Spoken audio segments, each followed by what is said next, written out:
I am doctor Swati Chandel and आज मैं discuss करूँगी कि डायबिटीज़ की रिपोर्ट को कैसे पढ़ते हैं। तो ये ऊपर का जो टेस्ट है ये ब्लड शुगर फास्टिंग है और ये जो नीचे वाला टेस्ट है इसको हम 3 मंथ शुगर और कहते हैं HbA1c। ठीक है, तो ब्लड शुगर फास्टिंग में आप देखेंगे कि रेफरेंस रेंज है 70 to 120। ये हमारी अपनी रिएजेंट की रेंज है, ज़्यादातर 100 होती है लोगों के पैथ लैब्स में।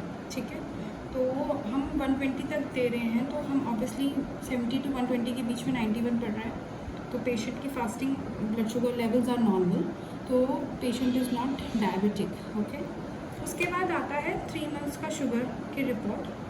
तो 3 मंथ्स की शुगर की रिपोर्ट, 3 मंथ्स शुगर होता क्या है? 3 मंथ शुगर होता है कि हमारी जो RBC है उसकी जो जो लाइफ स्पैन है वो 120 डेज़ होता है।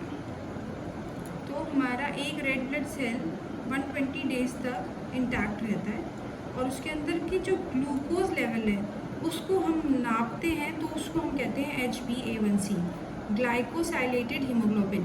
ग्लाइको मीन्स ग्लूकोज, हीमोग्लोबिन के अंदर का ग्लूकोज कॉम्पोनेंट। ठीक है, तो ये 120 डेज़ तक सेम रहता है।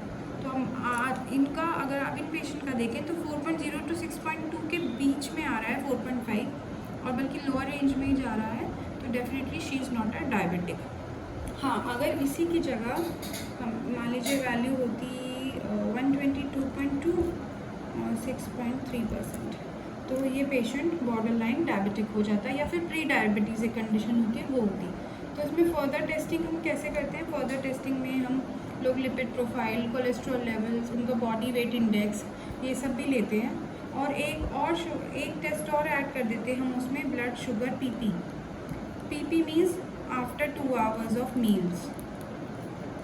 ठीक है, उसको हम करते हैं। तो डायबिटीज़ की डायग्नोसिस के लिए blood sugar fasting, blood sugar PP और HbA1c तीनों जब डिरेंज जाते हैं, चाहे बॉर्डर लाइन हो या बहुत बड़े हुए हों, तो आप कह सकते हैं कि okay this person is a diabetic person और नॉट अ डायबिटिक पर्सन, और अकॉर्डिंगली उनकी दवाइयाँ आप शुरू कर सकते हैं।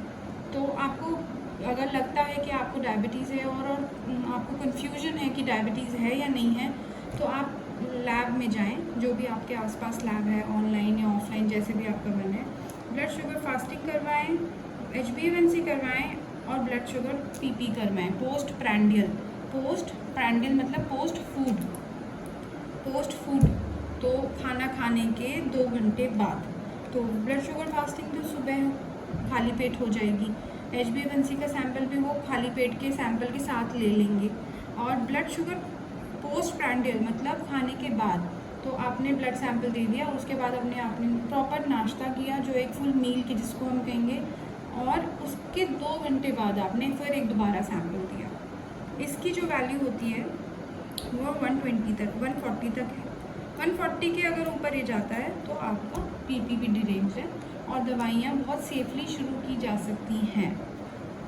ऑब्वियसली अगर आप प्री डायबिटिक हैं तो भी ये सब बॉर्डर लाइन मिलेगा, बट उसमें with lot of exercise, lot of diet control, fat intake control, उसको रिवर्स किया जा सकता है।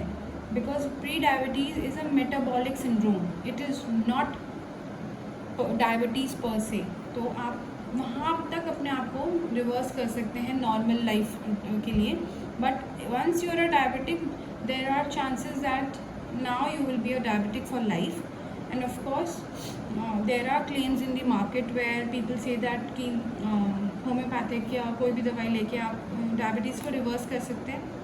Definitely it can be reversed, but उसका जो लॉन्ग टर्म इम्प्लीकेशन है उसकी स्टडीज़ अभी नहीं आई हैं।